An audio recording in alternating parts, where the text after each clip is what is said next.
মসজিদুল হারাম আবার হারাম খাওয়া নিষেধ, এই দুইটার মধ্যে পার্থক্য কি? সুন্দর প্রশ্ন তো। মসজিদুল হারাম আমরা সম্মান দিয়া বলি, মক্কার মসজিদটা মসজিদুল হারাম। হ্যাঁ, আল্লাহ কোরআনে বলেছেন সুবহানাল্লাযী আসরা বিআবদিহি লাইলাম মিনাল মসজিদিল হারাম ইলাল মসজিদিল আকসা। মসজিদে হারাম আল্লাহ নিজে বলেছেন, আবার বলতেছে হারাম খাওয়া আল্লাহ নিষেধ করছেন। তাহলে এই হারাম খারাপ, আবার ওই মসজিদে হারাম ভালো কেমনে?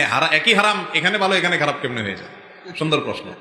ভাইরা আমার, হারামিম এই শব্দটার মূল অর্থ হলো সম্মান। মূল অর্থ কি? সম্মান, মর্যাদা। এই জন্য আরবে, মিডিল ইস্টে মহিলাদেরকে বলে হারিম, মানে তারা সম্মানের পাত্রী, মর্যাদার পাত্রী। তাদের দিকে অবমর্যাদা কর দৃষ্টিতে তাকাতে হয় না, বা তাকাতে হয় না আরাম ভাবে, এবং তাদের মর্যাদাহীন হয় এমন কোনো কাজ করতে হয় না।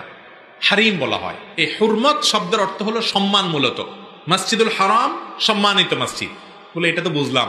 এখন আমরা যেটা খাওয়া হারাম, দেখা হারাম, করা হারাম বলি, সেটারে আমরা সম্মানিত বলি, মানে কি সম্মান করে এটা করব না। সেখানে সম্মানের অর্থটা হলো আল্লাহ নিষেধ করেছেন, এটা একটা রেসপেক্টের জায়গা, যে এটা আল্লাহ করতে নিষেধ করেছেন, এটা বলতে নিষেধ করেছেন, এটা খাইতে নিষেধ করেছেন, ওটা ধরতে নিষেধ করেছেন, এদিকে যেতে নিষেধ করেছেন। আল্লাহ যেগুলোকে নিষেধ করেছেন এগুলো হলো সীমানা।